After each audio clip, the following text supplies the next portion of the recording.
This week on Auto Mundial, we take a look at the new Mercedes S-Class. Is it a match for the A8 and 7 series? We also have Porsche's new Taycan GTS Sport Turismo and the new Fabia from Skoda. Plus, Aston's DBX gets a new engine and the interesting BMW Concept XM. That's all coming up, but first, the news.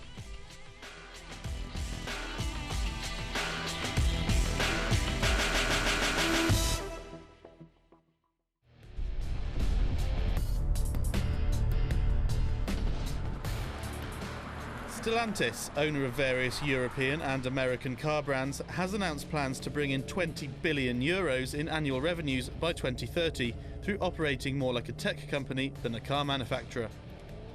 By creating subscription services for over-the-air updates for its new cars, the corporation, headquartered in the Netherlands, aims to bring in cash from consumers who already own Stellantis products.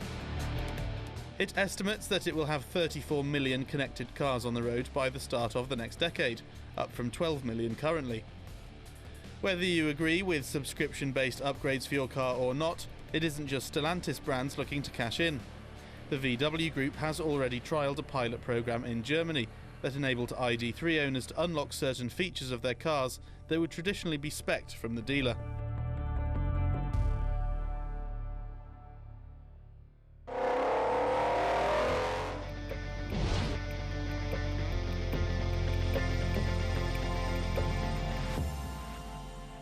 Bentley and Rolls-Royce have long set the standard for luxury limos, but with the starting prices for these big brash behemoths starting at least 150 grand, is there a cut price alternative out there? This is the new Mercedes S-Class, the go-to for airport limo services and world leaders alike, and Germany's answer to the British Luxo barges. On the outside, it's certainly more understated than its English rivals, with a new svelte look with elegant lights and smooth lines throughout. It's classy, but still a head-turner. However, if this is to be a real S-Class, it's on the inside where it needs to impress.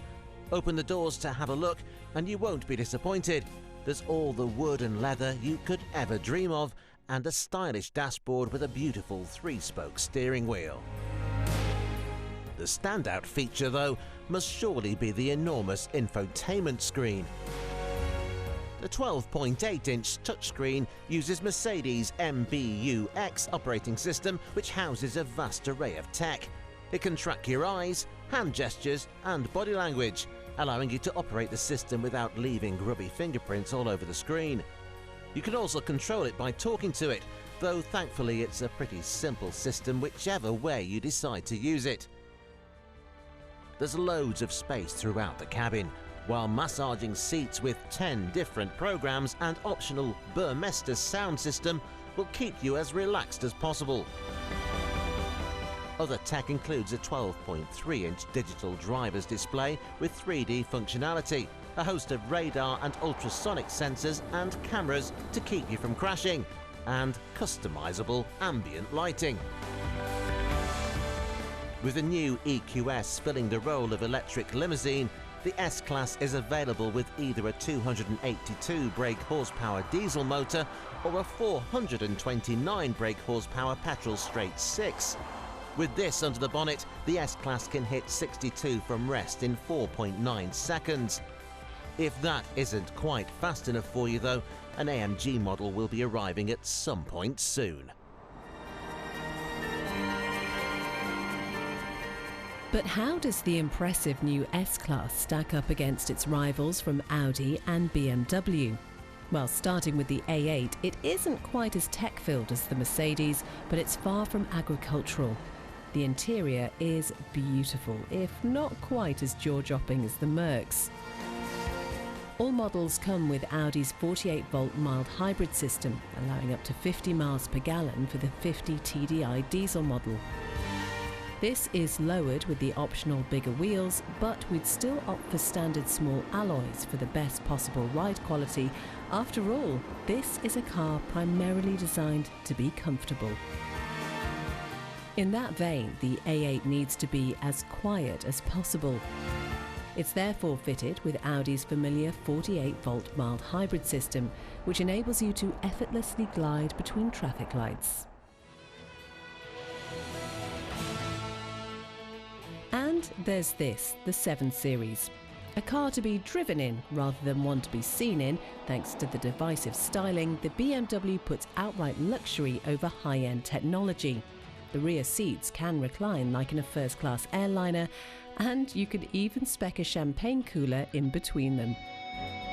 The materials are wonderful, with stunning wood trims and the softest leather you could ever wish for. Sadly, it doesn't look particularly special. The dash looks like it came from a 5 Series, and at this price point, we'd hope for something a little bit more distinctive. It's the S-Class, though, that takes the German limo crown. It's good-looking, endlessly luxurious, and packed to the rafters with incredible tech that you can and will actually use. And if all that isn't enough, they'll even build you a bulletproof one.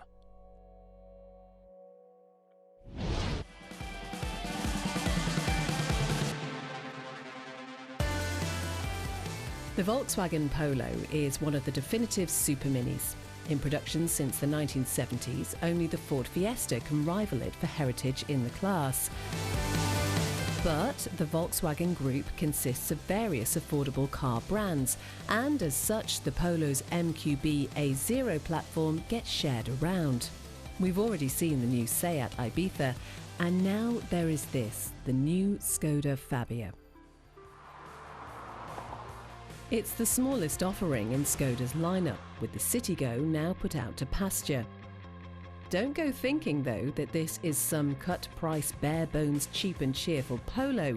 It's packed full of tech and equipment to make this a rival to anything in its class. This new 4th-gen car has grown by about 11 centimetres in length, but this is still very much a small car.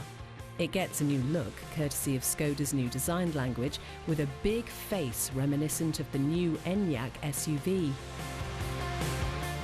There are some stylish sharp creases down the side, some modern slim lights, and a great selection of vibrant colour options, although most buyers will inevitably opt for grey or white. The increased length and wheelbase mean the new Fabia is roomier than the old car. In fact, boot capacity has shot up by 50 litres, and it now has more passenger space than ever before. The cabin is every bit as up-to-date and premium-looking as the exterior, with a funky 2-spoke steering wheel, an optional digital instrument display, and a nice big infotainment screen on all but the entry-level cars. It's an 8-inch touchscreen with Apple CarPlay and Android Auto. If you splash out on a top-spec car, though, the screen is bumped up to 9.2 inches, as seen here, and comes with sat-nav, gesture control, and a built-in Wi-Fi hotspot. There are up to 5 USB ports on offer, so you'll never run out of phone battery, and there are plenty of big car features available, such as ambient lighting, a heated steering wheel, and dual-zone climate control. Skoda says it has no plans to release an electric or even a hybrid version of the Fabia, with a selection of petrol engines making do. Entry-level cars get a 1-litre 3-cylinder motor, producing a lowly 64 bhp. Other versions will get 79, 94, 109 and 148 brake horsepower, respectively. But if the Fabia wants to take the Super Mini honours, it'll need to beat some fierce competition, not least the sales phenomenon that is the Renault Clio. As it stands, the Clio is currently Europe's second best-selling car after the VW Golf, and it's easy to see why. It's as chic as ever, with clean lines and an attractive face. It's affordable too, and available with a great range of petrol and diesel engines. In the past though, the Clio was always let down by a drab, cheap, plasticky interior. Thankfully though, this new one is greatly improved. While you're not likely to confuse the cabin with that of a Rolls-Royce, the equipment is good and it definitely looks a whole lot more modern. There are lots of nice soft-touch materials, as well as nice shiny bits of plastic and aluminium trim. Dominating the dashboard though is the mammoth 9.3-inch tablet infotainment screen. Mounted portrait rather than the usual landscape, the screen is a smart addition, angled slightly towards the driver. Build quality is good too, but that's an area where VW Group cars like the Skoda really shine. The Skoda Fabia then may be a cut-price polo, but it is just as well made. So while the Renault continues to sell in its thousands, we expect to see plenty of Fabias on the road when it goes on sale this year.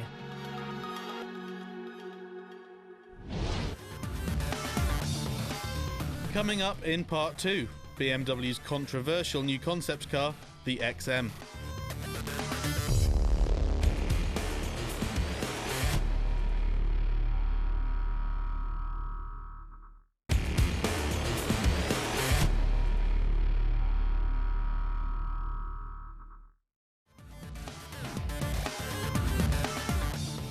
Coming up, the Aston Martin DBX and BMW's latest M Division concept car.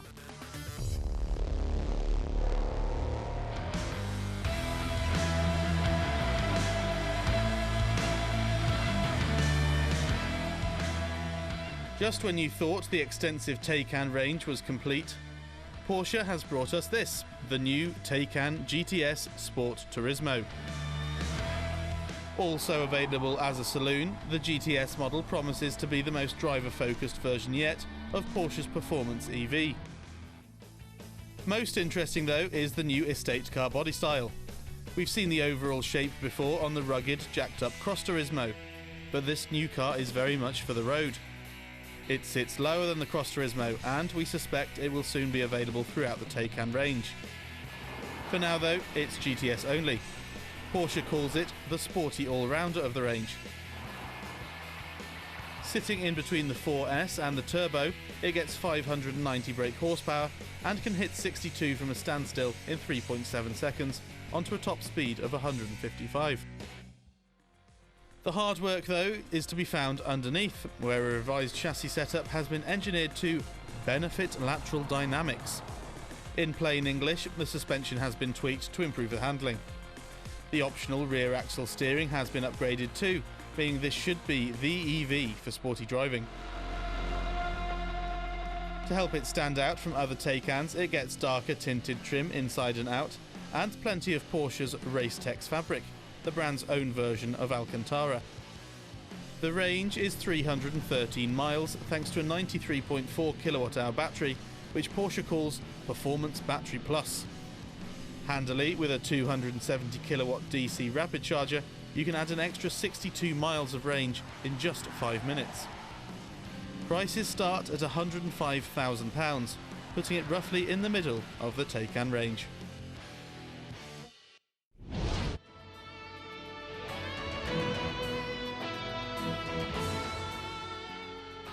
At first glance, this new DBX from Aston Martin may seem like just another example of a premium sports car brand cashing in on the SUV trend.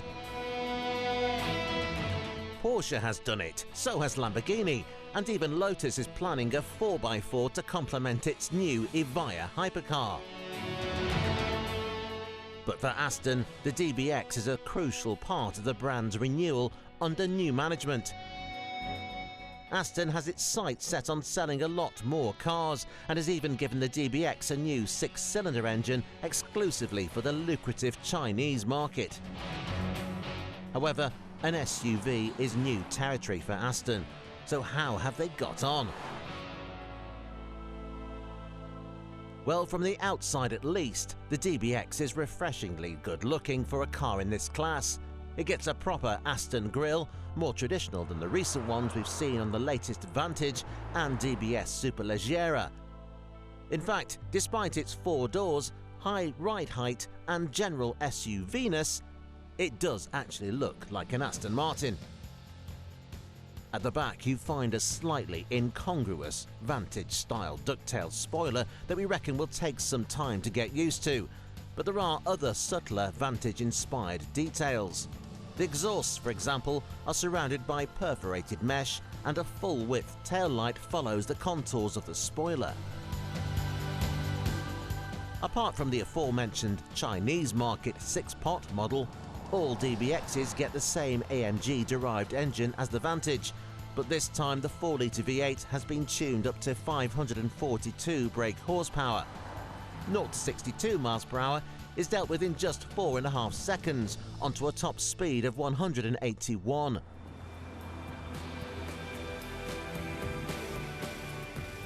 To keep everything in check, the DBX uses an active centre differential and an E-diff at the rear. This allows for almost all of the power to be sent to the rear wheels should the conditions allow it. That should be the S in SUV taken care of then, while elsewhere it's as roomy and plush as any of its rivals.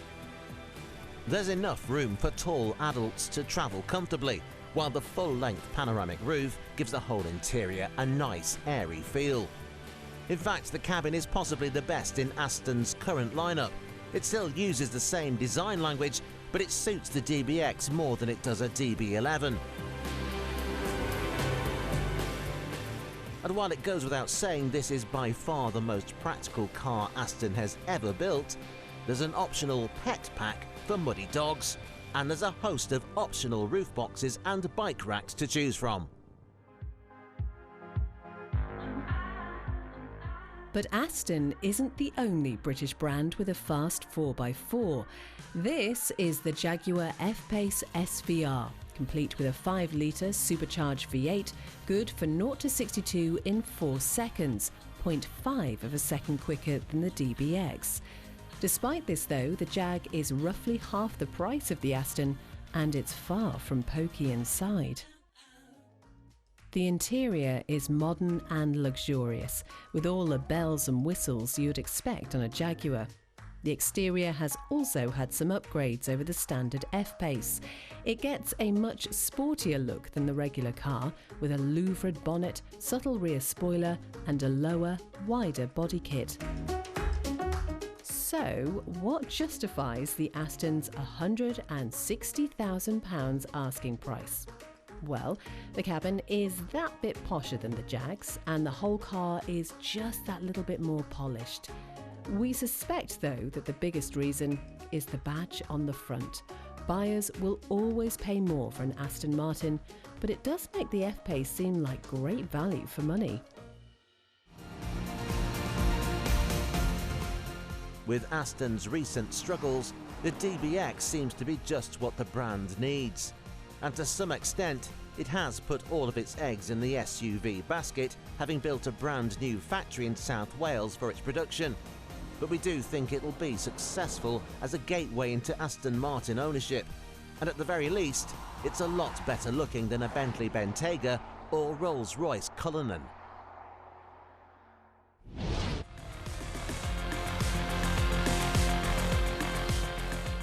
For 50 years now, BMW's M division has brought us some of the most exciting, involving and downright iconic performance cars in the world. Whether it's building its own bespoke models or transforming humdrum saloon cars into supercar beaters, the M division never fails to impress. Or at least it didn't until now.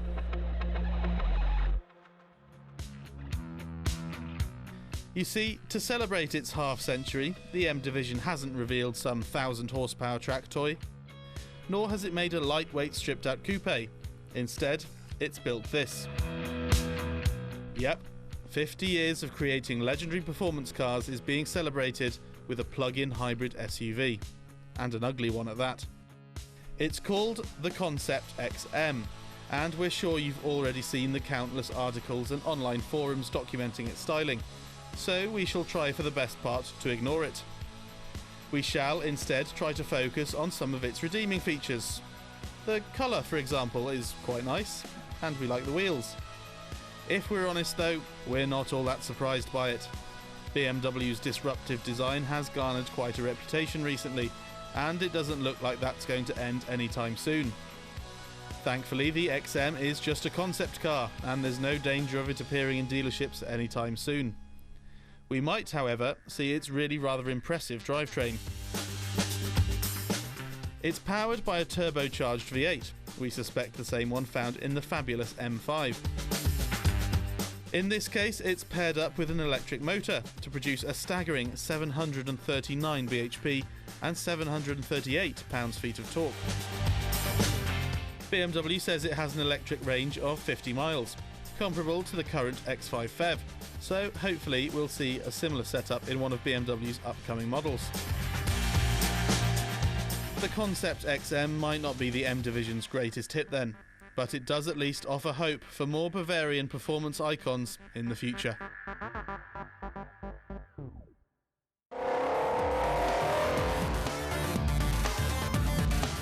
Join us again next week on Auto Mundial as we take a look at something a little more down to earth, the new Honda HR-V.